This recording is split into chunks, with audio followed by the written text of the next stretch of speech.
KHQA Sports. Well, it's beginning to feel a little bit like traction for the Quincy University men's basketball team. A win tonight in the conference opener in Pepsi Arena would make it 4 straight for the Hawks and better deodorize what was a pretty lousy start. Marty Bell's team tonight taking apart William Jewell in this one. At the end of the first half, Evan McGaffey going to get in a stint right here where he was feeling his inner Splash brother.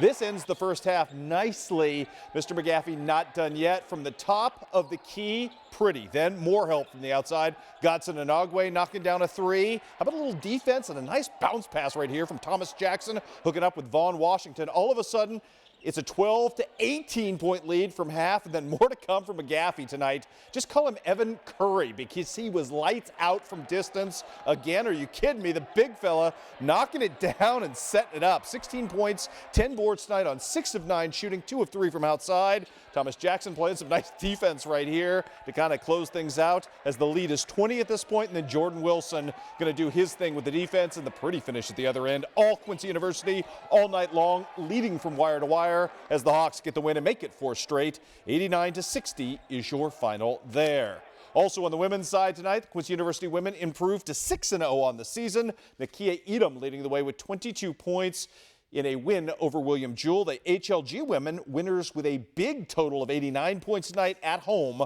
against Williams Baptist. Fort Madison, Quincy High School in wrestling tonight. Home debut for the Hounds in the Hound Dome. We start you off at 285. Battle of 2 pretty good offensive linemen. Trenton Willendorf of the Hounds. Damon Gibson from Quincy High tried to throw him twice. Both ill-advised as the big fella gets on top of Mr. Gibson. I believe avenges a loss to this very same opponent last year. And at the 5:04 mark, it is Willendorf notching the pin. Fort Madison, wow, they were good early in this one. 106, Skylar Shao appears to be in trouble right here. Reaches back into the serendipitous half Nelson. Somehow finds himself on top of Hunter Carter, and he's going to finish it off with the pin as well. The Hounds would go up in this match 21-0.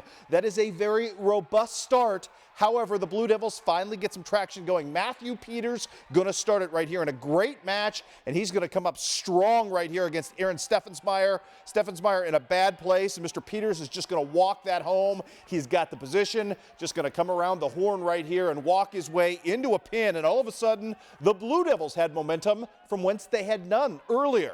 And that, my friends, a nice win. Peters setting up at the next weight class at 132.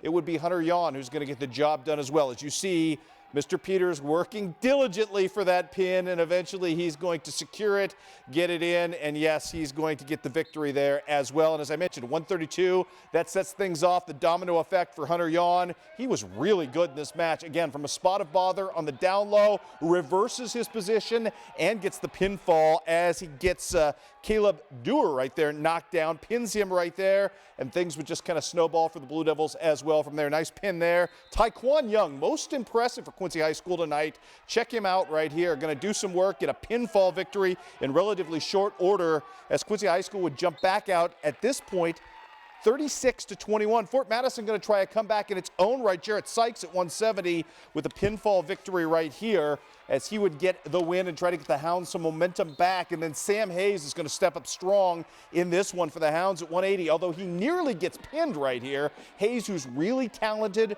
really powerful, finds himself at the end of a bad position, somehow reverses out of this when it looked like he would be pinned, and he would rally back. In fact, Sam wasn't real happy from the near fall.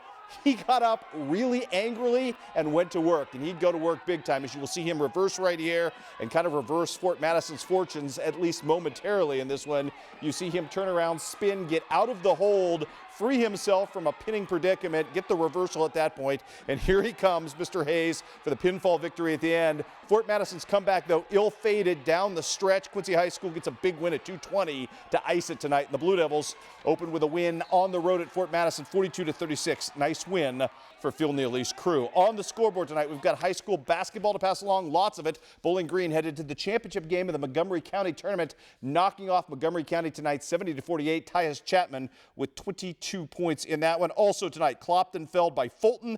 The Van Far boys fall to Louisiana 63-56 was your final. Also, La Plata knocks off Scotland County at Novinger. Also tonight, Marion County a winner over Brashear 44-34, and in Illinois tonight, North Green too much for Beardstown winning 67-55. On the girls' side tonight, Liberty stays undefeated with a big-time win over Highland. It was Louisiana beating Van Far 68-57. The Marion County girls too much for Bevere tonight. The Scotland County girls advanced to the championship game at Novinger behind Calice Bear. It was Macomb getting knocked off by Central Southeastern.